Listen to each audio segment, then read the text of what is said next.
non c'è storia nelle finali per il titolo interprovinciale di Under 17 maschile fra le province di Treviso, Venezia e Belluno. È la provincia della Marca a portare ai primi 4 posti 4 sue compagini, a testimonianza del tasso tecnico in netta crescita dell'intero movimento maschile. E non c'è storia nemmeno nella finalissima di Vedelago, dove la Piave Volley, già dopo pochi scambi, fa vedere di essere la più forte, andando a vincere sulla Giorgione Pallavolo di Castelfranco per 3-0. Sì, è vero, però comunque abbiamo lavorato tanto per arrivare a questo punto e dobbiamo dare anche credito alla squadra avversaria. Non è stata proprio così facile, siamo impegnati, abbiamo giocato bene, forse la miglior partita della nostra stagione finora e siamo riusciti a portarla a casa. Siamo partiti già dall'inizio stagione con questo obiettivo e siamo riusciti a raggiungerlo. È un ottimo risultato e una gran soddisfazione dopo tutto il lavoro e tutta la fatica che ci avevamo messo in questi ultimi mesi.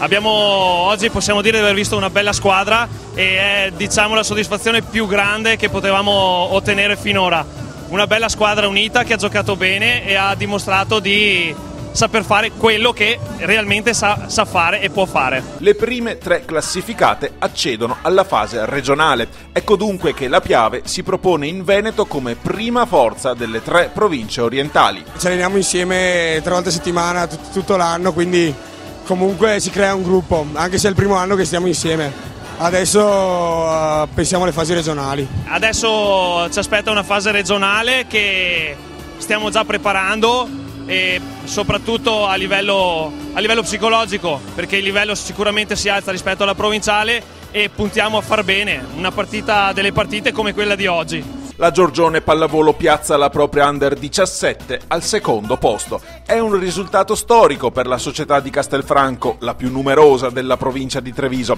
Il settore giovanile maschile cresce in qualità ed entusiasmo. Venire in palestra è molto divertente, tra di noi siamo legati, stiamo bene insieme, ci divertiamo in palestra, meglio di così non si potrebbe. L'anno scorso, sempre con questo gruppo, siamo arrivati a giocarci un terzo o quarto posto e siamo arrivati terzi.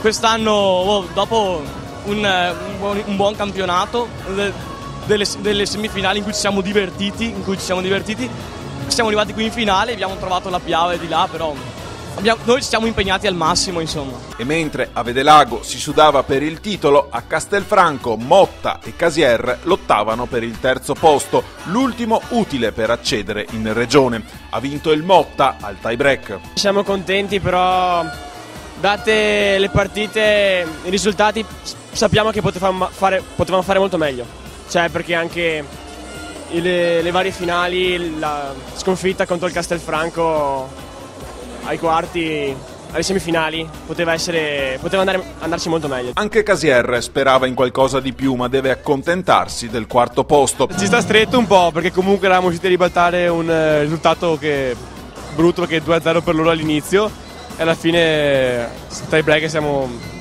li ricontano e ne hanno fatti troppi. Le finali di Vedelago hanno registrato una grossa affluenza di pubblico. È stato un banco di prova molto impegnativo per gli arbitri del comitato provinciale di Treviso. Il settore arbitrale va molto bene, direi che queste prove sono quelle giuste per tirare fuori il carattere che deve avere un arbitro, perché arbitrare credo sia estremamente difficile, bisogna essere accorti, bisogna stare molto molto impegnati e attenti, e credo che più gente c'è che ti guarda e più difficile è, ma sicuramente superate queste prove si può avere un bel salto anche di categoria, volendo. Secondo me credo sia importantissimo per loro avere finali con 3, 4, 500 persone.